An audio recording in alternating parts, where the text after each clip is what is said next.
pertanyaan. Proses Pas. mendapatkan pekerjaan saat ini. Proses mendapatkan pekerjaan saat ini, maksudnya prosesnya dari awal dulu sampai sekarang Iya. tepatnya gitu ya. Ya dulu tuh awalnya ikut orang dulu, jadi magang, terus latihan ya belajar dari situ, Iya. terus akhirnya nyoba sendiri, akhirnya pengen punya usaha sendiri, ya akhirnya sekarang punya usaha sendiri. Selanjutnya, usaha apa saja yang dilakukan untuk meraih cita-cita atau harapan tersebut? Usahanya harus banyak belajar dari orang lain juga. Jadi kita mempelajari, karena kan saya di desain, Iya. di bidang desain, jadi ya harus banyak cari referensi, cari lihat-lihat karya-karya orang gitu. Nah di situ kita belajar, nanti disesuaikan dengan gaya kita sendiri. Iya. Tuh. Selanjutnya, hal apa saja yang membuat semangat atau menjadikan diri kuat dalam meraih pekerjaan? Yang menjadikan semangat itu yaitu pengen punya usaha sendiri. Jadi dari dulu itu sebenarnya cita-citanya memang nggak pengen ikut orang. Iya. Nah, tapi karena untuk mengawali sesuatu itu ya kita harus belajar, makanya harus paling enggak ya magang dulu ke tempat orang, kita lihat sistemnya, caranya gimana. Akhirnya karena pengen punya sendiri ya itu, jadi ya yang bikin semangat itu akhirnya gimana caranya nanti suatu saat harus bisa punya usaha sendiri, itu yang bikin semangat. Selanjutnya, perjuangan yang berkesan selama ini. Perjuangan yang berkesan itu ya awal-awal bikin usaha itu yang paling berkesan, karena tidak langsung kita dapat enaknya. Jadi istilahnya dulu juga harus berkeliling, bagiin brosur, berkeliling, nawar-nawarin produk segala macam, sampai akhirnya sekarang pun sebenarnya masih banyak juga tantangannya, karena kan persaingan juga makin berat. Tapi ya karena prosesnya sudah berjalan, ya kita tinggal menyesuaikan aja dengan situasi sekarang. Ya. Gitu. Tentang dinamika pekerjaan. Ritme atau pola kerja seperti jam masuk kerja sampai pulang kerja. Kalau untuk ritme kerja itu sebenarnya karena di bidang kita itu termasuk bidang seni, jadi sebenarnya tidak ada, lebih fleksibel karena kan usaha punya kita sendiri, jadi kita ke workshop ngecek itu juga bebas lah. Tapi kalau untuk jam kerja yang formal itu memang ya seperti umumnya orang kerja jam 8 sampai jam 4. Cuman kadang-kadang karena kita itu harus mengejar target atau gimana, ya kadang-kadang sampai lembur, sampai itu udah biasa. Jadi ya kalau ritmenya fleksibel sebenarnya, kalau di bidang usaha saya itu fleksibel. Selanjutnya, hal apa saja yang dilakukan selama bekerja seperti atau rutinitas kerja. Kalau rutinitas kerja ya selama sekarang ini karena semuanya sudah jalan, ya kita paling pagi ke lokasi, ke proyek misalnya, atau ke workshop ngecek kerjaan anak-anak, tukang-tukang, nanti ngarahin. Kalau mereka sudah paham ya diteruskan. Kalau ada pekerjaan desain yang harus dikerjakan, ya samping gambar desain, bikin desain gitu, menyelesaikan. Nanti kalau sudah, kita turunkan ke workshop, dikerjakan oleh tim di workshop. Selanjutnya, relasi atau rekan kerja. Relasi atau rekan kerja, relasi ya sekarang sih relasi itu kebanyakan ya dari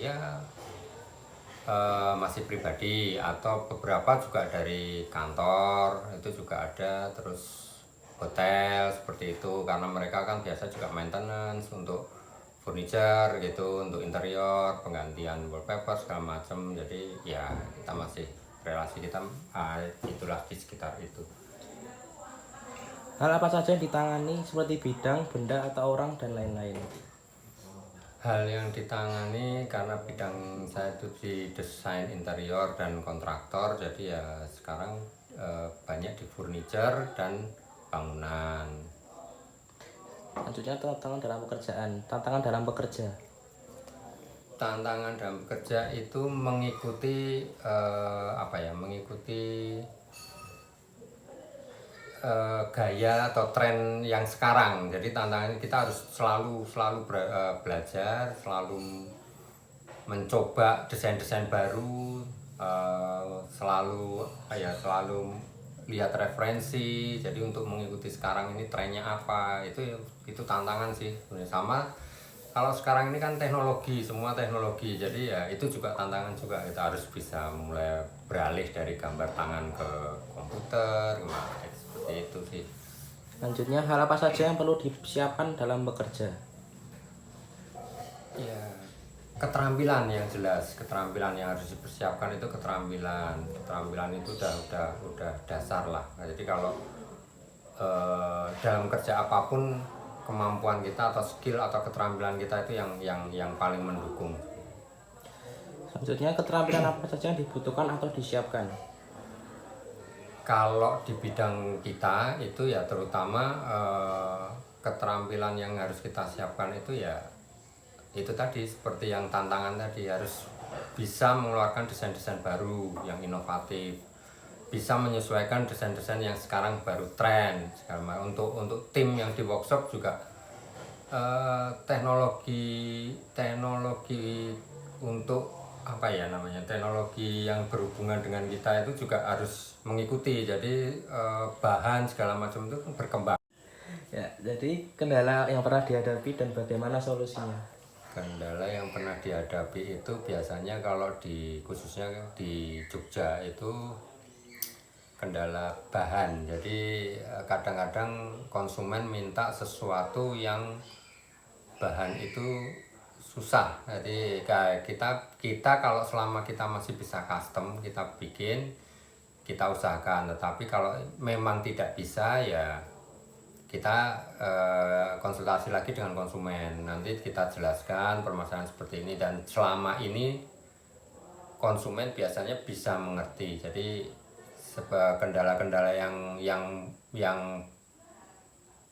ini sekali itu sebenarnya nggak ada. Paling kendala cuman di bahan aja sih. Kadang bahan itu tidak ada di pasaran. Kadang dia lihat misalnya di toko itu ada seperti ini. Nah itu kan dijual hanya di pabrik mereka sendiri. Jadi kita nggak bisa dapat bahan seperti itu. Yaitu kalau nanti kita konsultasikan si konsumen mau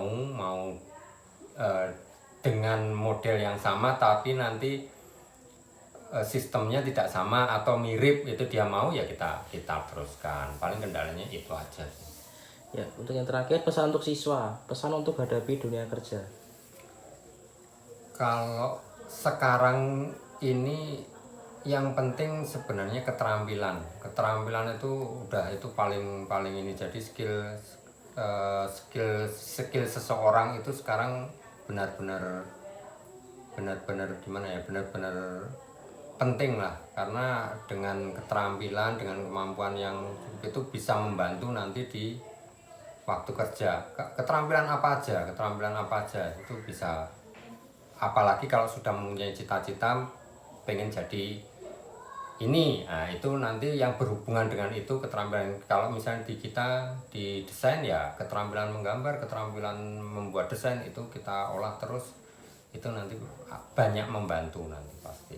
Yang terakhir, harapan untuk generasi muda.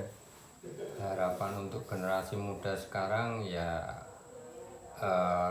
banyak, karena sekarang media sosial itu sudah banyak dipelajari. Dari media sosial itu hal-hal yang positif, misalnya yang mendukung kamu punya cita-cita apa, besok buka di medsos misalnya, atau yang lainnya yang sesuai dengan itu diambil yang baiknya. Jadi untuk kedepannya itu bisa membantu gitu.